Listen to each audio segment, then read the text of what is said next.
Bom, então iniciamos agora a segunda parte da aula da etapa 7 e nessa aula nós vamos fazer o primeiro exemplo, vamos desenvolver, né, a primeira modelagem de algoritmo, o primeiro exemplo. Né? Vai ser aquela do giro do quadrante, né, a situação do método referente, o método principal, né, do caso de uso, efetuar giro de quadrante. Só antes eu quero esclarecer algo, eu acho que acabei deixando confuso na primeira parte, no primeiro vídeo. Bom, eu falava do caso de uso efetuar giro de quadrante, e quando eu fiz a análise, né, daquele método que nós vamos detalhar, aqui está, aqui está, que é o método informar posição giro, que aqui está, já estava destacado como um método a ser detalhado, né, o centro da lógica do giro do quadrante. Eu analisava o diagrama de sequência. Notem aqui em cima, proceder giro do quadrante, sendo que nós estamos falando do caso de uso efetuar giro quadrante. Então vamos esclarecer. Abrindo o diagrama de sequência do efetuar giro quadrante, aqui está, um diagrama de sequência relativamente curto, ele remete a 3 outros, e um desses é o proceder giro do quadrante. Né? E o diagrama proceder giro do quadrante, observem, apenas uma referência, não é um caso de uso. Avaliar o encerramento de partida aqui é um caso de uso, atualizar o estado é um caso de uso, mas proceder giro do quadrante não é um caso de uso, e esse é o diagrama que nós havíamos tratado, analisado, discutido no primeiro vídeo.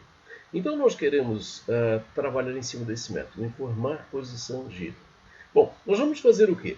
Nós vamos, para esse método, produzir o algoritmo dele, com a sintaxe do diagrama de atividades. Né? Muito bem. Produzir um algoritmo com diagrama de atividades, digamos assim, um esforço de concepção, é similar à concepção de um algoritmo para ser materializado em linguagem de programação. Quer dizer, a linguagem de programação, no caso do código, seria o que? A ferramenta, o elemento, a via de materialização. Quer dizer, eu elaboro o algoritmo na minha cabeça de algum modo e o resultado é o código. Aqui, nós vamos da mesma forma elaborar o algoritmo na nossa cabeça e eis que o resultado vai ser um diagrama de atividades. Bom, notem, o diagrama de atividades, nesse caso, ele vai ser a ferramenta de materialização. Ele não vai ser a ferramenta de concepção. Assim como a linguagem de programação não é uma ferramenta de concepção, é a materialização do resultado. Bom, como é que eu vou conceber esse algoritmo? Eu vou usar os meus recursos de rabiscos, sei lá o quê, de raciocínio, de anotações, o que eu estou acostumado a usar para modelar algoritmos. Né? Muito bem. Então, eu passo agora para uma análise a partir de uma imagem dos quadrantes. Né? Muito bem. Passemos então para essa imagem para ver qual é a lógica do giro do quadrante. Como é que a gente vai... Vamos conceber esse algoritmo e vamos materializá-lo num diagrama de atividades. Então, para pensar a respeito de como eu trabalho o algoritmo do giro, como é que eu defino lá no novo quadrante, o quadrante auxiliar, a posição correspondente ao quadrante auxiliar, que é o resultado do giro, em relação ao quadrante original. Então, nessa imagem que está aí colocada, nós temos duas possibilidades. Né? A parte de cima, o giro sentido horário e a parte de baixo o giro em sentido anti-horário. Observem que nessas figuras eu peguei de fato a imagem do quadrante que aparece no lado esquerdo e girei a imagem. Nota que os números giraram juntos. A gente vai ter que ler os números dando uma olhadinha de lado. Né? Fiz o giro. Tá. E aí na terceira imagem eu sobrepus as duas imagens. Né? Opa, peraí, em relação ao quadrante original, cada posição do quadrante original será correspondente a qual posição, desculpa, o contrário, em relação às posições do quadrante auxiliar, que é o resultado do giro, né, qual a correspondência de suas posições em relação às posições do quadrante original. Ok? Muito bem, vamos analisar cada um dos casos separadamente, né? Olhando primeiro, então, o sentido horário. Aí, por favor, eu peço que acompanhem o movimento aqui do meu mouse, da seta do meu mouse, discutindo a situação. Então, vamos ver o seguinte. Aqui está o quadrante original, ele foi girado, e o resultado é isso. Muito bem. Aí eu tenho o quadrante auxiliar. O quadrante auxiliar ele vai ter essa numeração de linha e coluna: 0, 0, 0, 1, linha 0, coluna 0, linha 0, coluna 1, linha 0, coluna 2 e assim por diante. Bom, então essas posições, isso aqui o quadrado original, eu vou ter um quadrado auxiliar que também terá essa numeração de linha e coluna, mas para cada uma delas, né, a posição 0, 0 lá do meu novo quadrante será correspondente a qual do quadrante original? Então, se nós olharmos, olha, aqui está o quadrante original e aqui está o resultado do giro. Né? Muito bem. Então, quando eu vou olhar o resultado, eu penso que esta posição aqui é a posição 0, 0, linha 0, coluna 0. Esta posição, linha 0, coluna 0, ela é correspondente a qual posição do quadrado original? Então, lendo o número que aqui está, é correspondente à posição 2, 0. Puxa, e esta linha aqui, que é a linha 0, 1, ela é correspondente à posição 0, 1. Esta aqui é correspondente à posição 1, 0. Né? Muito bem, isso fica talvez mais claro, talvez mais confuso, nessa terceira imagem aqui do lado direito, onde eu sobrepus e os números aqui a gente tem uma certa dificuldade para ler, mas foi, digamos assim, o meu elemento de raciocínio, o meu recurso de elaboração do algoritmo. Podia ser rabisco, podia ser qualquer coisa, o que a gente usa, não vou, digamos assim, isso aqui não é um curso de elaboração de algoritmos, quer dizer, como é pressuposto que quem está fazendo esse curso saiba programar, quem sabe programar sabe elaborar algoritmo. Né? Muito bem. Então, nessa imagem aqui que eu produzi, uma sobreposição de imagens como o meu instrumento de raciocínio, o que eu vejo? Olha, aqui na posição normal, digamos assim, 00, 01, 02, eu tenho a numeração do meu novo quadrante. Posição 00, posição 01, posição 02, por aí vai. E deitadinho, o número deitado, né, ele me diz o quê? Qual é o correspondente lá do original? Olha, então a posição 00 ela corresponde a 20, a posição 0 corresponde a 21, aqui a posição 01 corresponde à posição 0. Ok, mas qual é a lógica que está colocada aqui? Né? Então observa que aqui nesta linha, né, esta aqui, a linha de cima, ela é a linha 0, né, ela é a linha 0. Observem que a correspondência em relação ao quadrante original é o que? Nota, coluna 0, coluna 0, coluna 0. Então vejam, no novo quadrante, o quadrante auxiliar, o quadrante resultante do giro,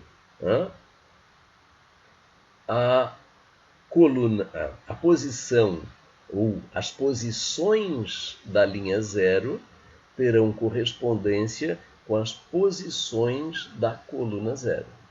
Ok, terei uma troca linha 0 por coluna 0. Muito bem, falamos em linha.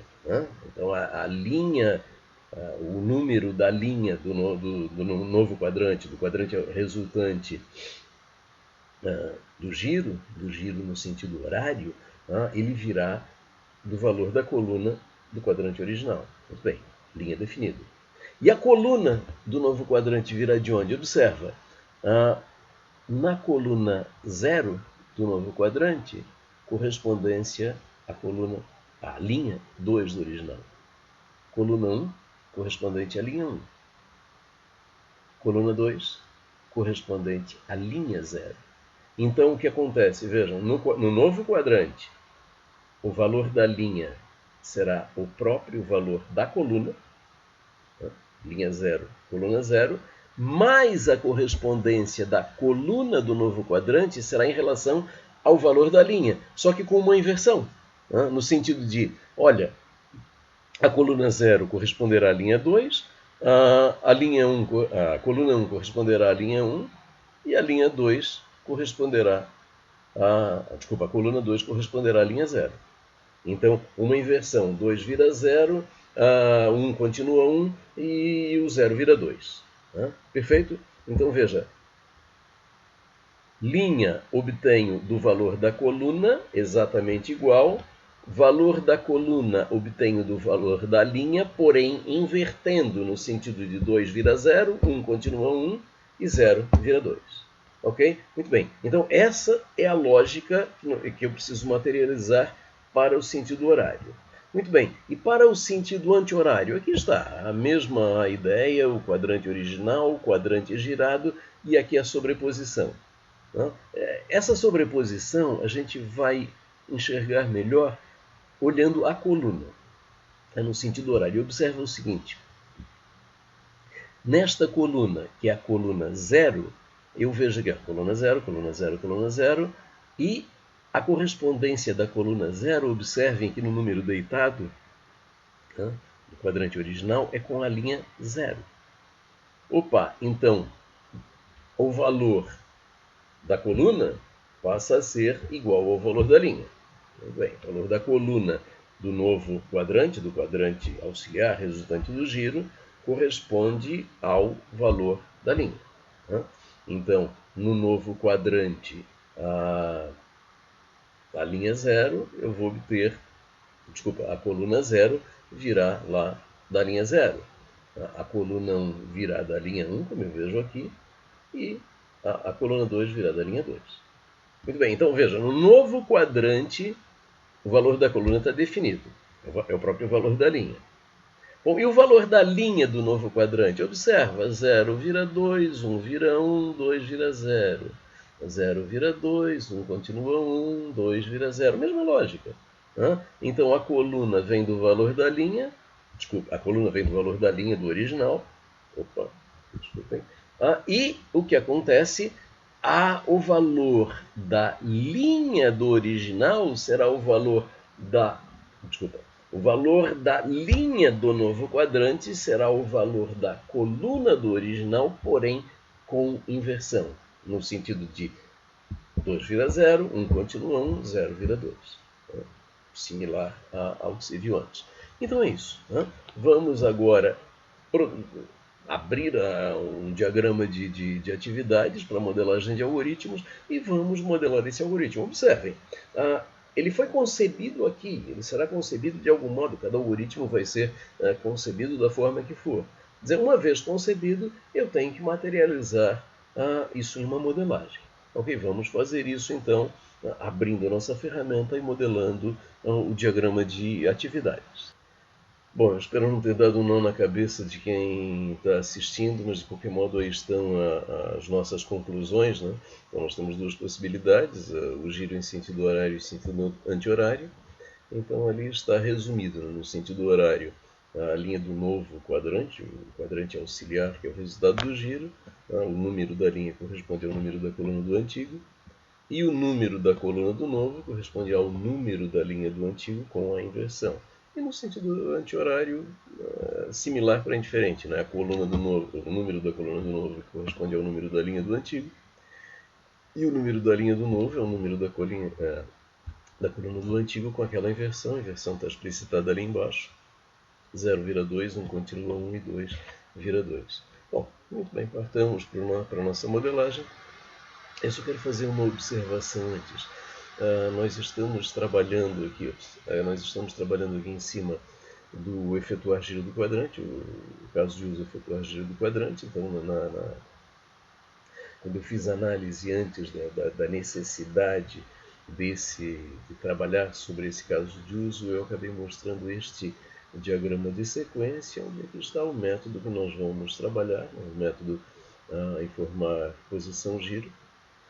Qual é a ideia desse método? É importante, eu trato isso depois. Então, aqui é o nosso método informar giro, mas observem que esse método ele está no diagrama de sequência.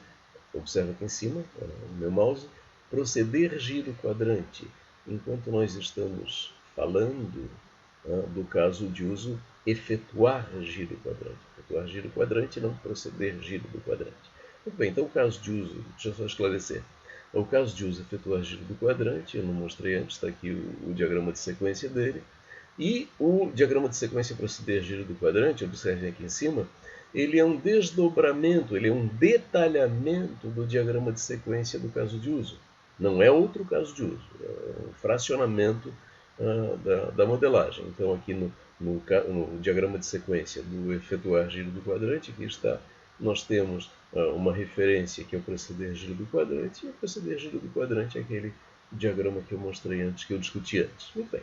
Então, vejam, nós estamos trabalhando em cima do método informar posição giro, informar posição giro da classe quadrante. Da classe quadrante. Muito bem. Então, vejam, qual é a ideia? O que esse método faz? Esse método aqui, ele gera para mim, a partir do quadrante, o novo quadrante? Não, isso aqui está sendo feito dentro de um looping pela classe quadrante, ok? Dentro do método proceder giro, ele tem um looping e faz isso, nós já discutimos antes. Bom, mas esse método que nós queremos modelar, ele faz exatamente o quê?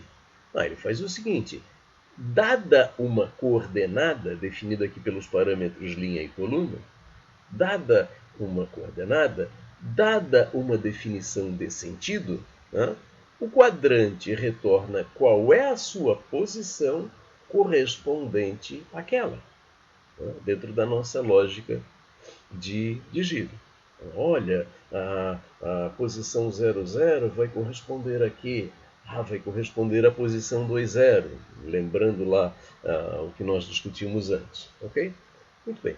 Então, vamos trabalhar esse método. Então, é feito o quê? Olha, na classe quadrante, eu tenho um método, deixa eu mostrar aqui, domínio do problema, deixa eu aumentar um pouquinho. Então, nós temos aqui, vejam, aqui em cima a classe quadrante. A classe quadrante tem um método informar posição giro. Eu já criei um diagrama de atividades associado a essa classe, está aqui em cima. Chamei esse diagrama de quadrante informar posição giro, quer dizer, o nome da classe e o nome do método. Está ligado à classe. Muito bem, e eu já pré-criei aqui uma nota que tem exatamente a assinatura para facilitar a nossa vida. Então vejam, o quadrante está recebendo a invocação de informar posição giro, ele recebe as informações, linha, coluna e sentido. Então, dada uma posição identificada sua linha e coluna, quer dizer, uma coordenada linha e coluna, e dado um sentido de giro, qual é a posição correspondente a ela? Muito bem. Então, façamos a nossa modelagem. Então, veja o seguinte, a primeira questão a tratar é o seguinte: olha, eu vou avaliar qual é essa nova posição, devolver essa minha nova posição. Primeira questão a tratar é o seguinte: qual é o sentido de giro? Se for horário, eu faço uma coisa, se for anti-horário, eu faço outra. Até em consonância com aquilo que nós já acabamos de ver. Olha, se for sentido horário, eu trato de um jeito, se for sentido horário, eu trato de outro. Bem, então vamos lá. Então, a primeira questão é uma decisão. Olha, é sentido horário ou é sentido anti-horário? Se for sentido horário, trato de um jeito. Se for sentido anti-horário, trato de outro. Então, peraí, o parâmetro sentido não é horário e anti-horário, é inteiro. Em nenhum momento da modelagem a gente pensou nisso. A gente tratou com facilidade, é mais fácil trabalhar com inteiro, e ponto. Podia até ser booleano, horário, true, false, sei lá o quê. Nós tratamos como inteiro. Bom, muito bem. Então qual é a ideia? Bom, tem que convencionar. Poxa, qual o valor do inteiro que é horário, qual o valor do inteiro que é anti-horário? Bom, vamos adotar aqui. Vou botar uma nota importante. Sentido igual a 0 significa horário. E sentido igual a 1 significa anti-horário. Observe, isso é uma decisão que foi tomada agora. Desenvolvimento. Poxa, peraí, como é que eu trato isso? Muito bem. Vamos ligar esta nota a esta decisão, para deixar claro que esta tomada de decisão acontece aqui. Então vamos definir essas guardas.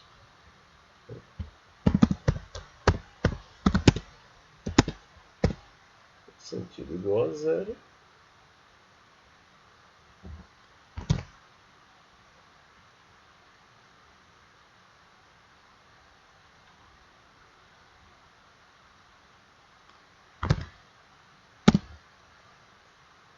E sentido igual a 1. Muito bem. Então, a questão é, aí está,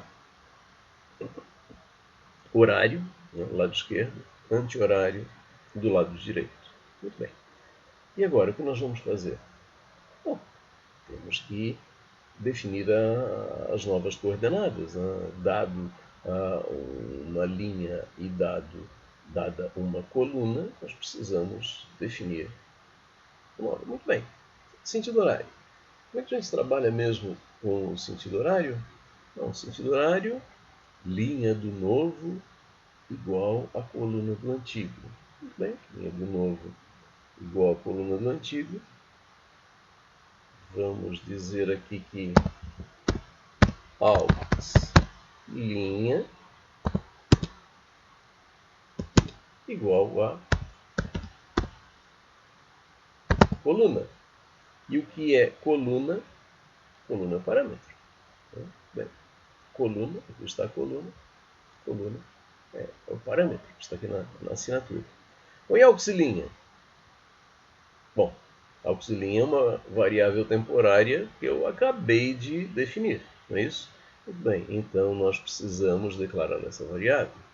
Vamos criar a nota, aqui está a nota. Vamos declarar var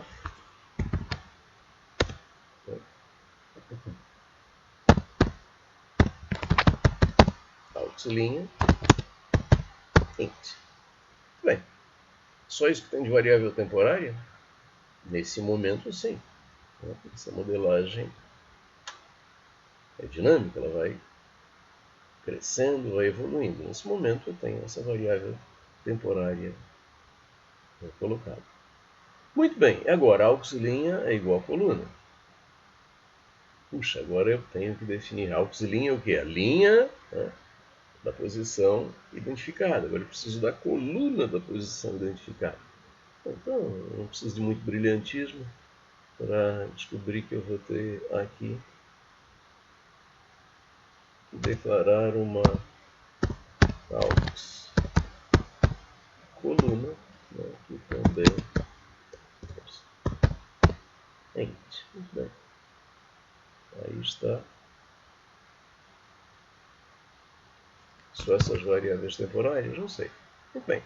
Auxilinha igual ao aux coluna. Tá?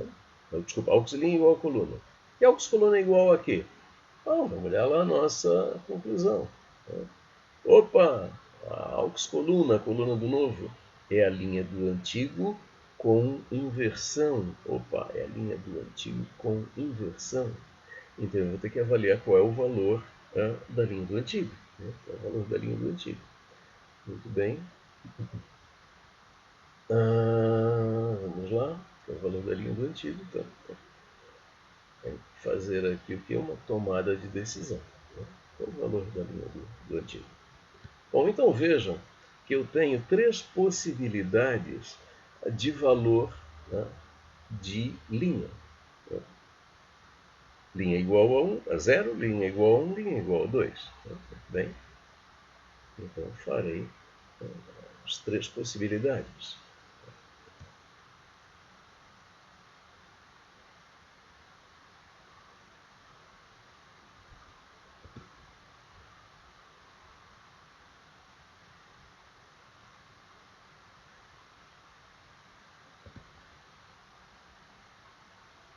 Então, só me deixa dar um salto de modelagem aqui para botar as guardas para não ficar muito maçante e tal. Muito bem, então aqui as condições definidas dão as possibilidades de valores para linha, o parâmetro linha, são o quê? Linha pode ser 0, linha pode ser 1, linha pode ser 2. Muito bem, e qual será o valor de aux coluna nessas três situações? Bom, novamente, vamos olhar lá na nossa conclusão. Opa, estamos aqui trabalhando no sentido horário. A coluna do novo, o valor, o número da linha do novo vai ser o número da linha do antigo com inversão, naquela lógica de inversão. 0 passa para ser 2, 1 continua 1, 2 passa para 0. Muito bem, façamos isso então aqui na nossa modelagem. Então vejam, se linha é 0, qual o número da aux coluna vai ser 2. Se linha igual a 1, aux coluna será 1. E finalmente, se linha for 2, a aux coluna será igual a 0. Muito bem, com isso nós fechamos essa parte. Colocamos aqui um nó de fusão. Esse nó de fusão vai fechar aqui. Então vejam, ao final deste procedimento aqui do sentido horário, nós definimos o que? Olha, nós definimos quais são as coordenadas linha-coluna que nós precisamos, correspondentes àquela linha-coluna que veio como parâmetro. Bem, mas observem que esse método aqui, informar posição, giro, olhando aqui a assinatura, linha, coluna, sentido, tratamos, ele retorna o quê? Ele retorna uma posição. Muito bem. Então nós temos aqui com aux linha e aux coluna as coordenadas dessa posição que deve ser retornada. Muito bem, retornemos então esta posição. Então, observa que eu tenho esse nó de decisão que fechou esse nó de fusão. Aqui eu tenho nó de decisão em cima. Vou botar aqui embaixo um nó de fusão correspondente a ele. Então, o que eu fiz? Olha, eu determinei nesse caminho aqui do sentido horário as coordenadas da posição que precisa ser retornada. Vou ter que fazer o mesmo aqui no caso do sentido anti-horário. E agora eu tenho que fazer o quê? Bom, eu tenho que retornar esta posição, a posição que está nesta coordenada identificada. Bom, mas peraí, eu estou falando da classe quadrante, estou falando da classe quadrante, e eu tenho que retornar uma das posições da classe quadrante. Mas como eu faço isso? Bom, vamos olhar o diagrama de classes. Então vejam aqui, eu tenho a classe quadrante. A classe quadrante guarda suas posições num array bidimensional 3x3, cujo atributo se chama, veja, posições. O atributo se chama posições. Então eu tenho que retornar a posição que está neste array bidimensional correspondente às coordenadas identificadas aux linha e aux coluna. Então, posições, aux linha, aux coluna. Perfeito, façamos isso. Como nós fazemos isso? Bom, nós queremos retornar o quê? Aquilo que está no atributo posições, isso, aux linha,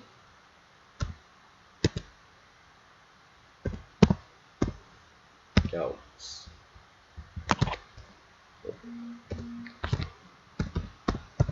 linha, aux coluna. Muito bem.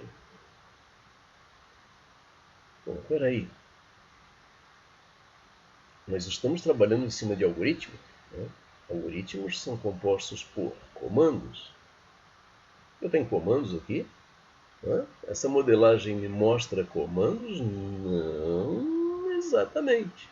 Então observa, pensando na nossa metodologia, como é que a gente trabalha, nós estamos colocando os elementos de composição deste algoritmo são o que?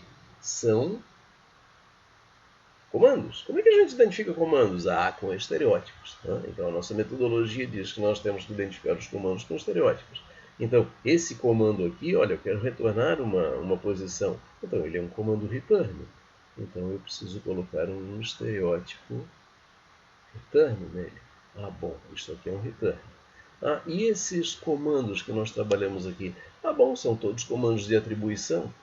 Muito bem, então coloquemos o estereótipo correspondente, assignment, né, para todos eles.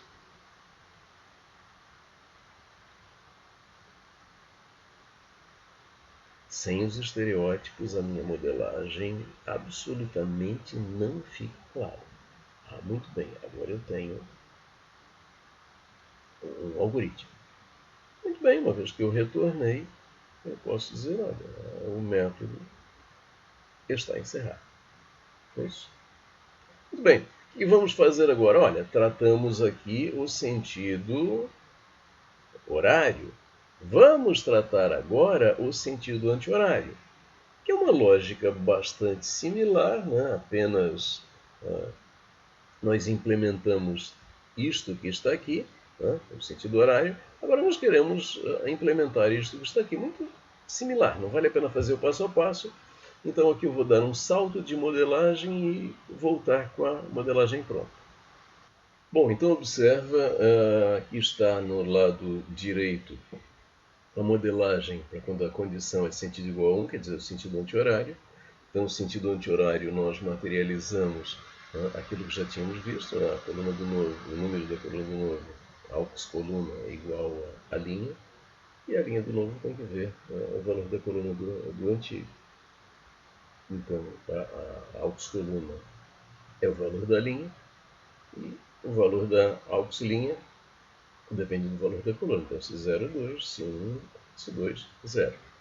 Da mesma forma, junto aqui embaixo, coordenadas definidas, o mesmo return da posição, quer dizer, a posição que está no atributo posições, nas coordenadas auxiliar aux-coluna. Bem, aqui está então duas variáveis temporárias, auxiliar aux-coluna declaradas, não precisamos mais. A convenção do que é sentido horário e sentido anti-horário, lá no topo da modelagem, eu estava aqui para lembrarmos, então, destaque qual é a assinatura do método. Ele está muito bem, então está aqui a nossa modelagem completa do método informar posição giro, conforme nós concebemos. Então aqui está a modelagem. Terminado então o primeiro exemplo. Antes de concluir, só quero fazer uma observação.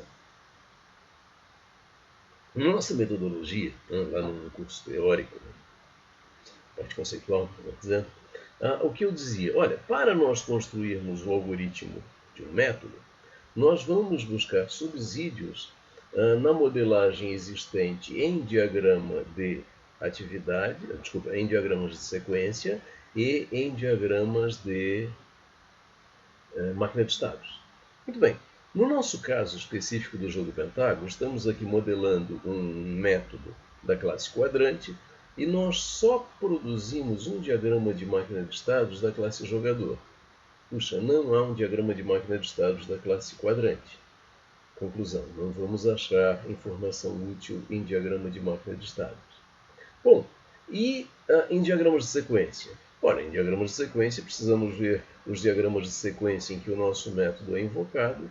Nós já sabemos que ele é invocado aqui no diagrama de sequência proceder giro quadrante, que é um desdobramento aqui do diagrama de sequência do caso de uso efetuar giro quadrante. Muito bem, estamos aqui. O método está aqui e vejam, na execução do método no diagrama de sequência, que aqui está, não há mensagens originadas da sua execução. Então, também do diagrama de sequência, para esse nosso método, nós não conseguimos informação útil. Então, vejam, dado que não havia na modelagem previamente produzida informação reusável para produzir fragmentos de algoritmo a partir da modelagem com diagrama de máquina de estados e na modelagem com diagrama de sequência, nós partimos para quê? Para a elaboração do algoritmo, para a concepção do algoritmo, na lógica de concepção do programa, sem poder usar subsídios de modelagem prévia. Okay? É uma situação. Quer dizer, quando eu vou fazer a modelagem de um algoritmo, a situação é consigo subsídios da modelagem previamente feita ou não. Muito bem, isso está lá no curso conceitual. Muito bem, com isso, nós encerramos aqui o nosso primeiro exemplo. Então, fizemos a modelagem de um algoritmo, toda a concepção dele, e aqui está ele materializado. Quer dizer, quando lá na etapa 8 nós quisermos fazer a geração do código, a implementação, vai ser muito simples pegar isso que aqui está e converter para a linguagem de programação. É tradução direta. Tá? Muito bem, então com isso encerramos a segunda parte da aula da etapa 7, que é a apresentação do primeiro exemplo de modelagem de algoritmo.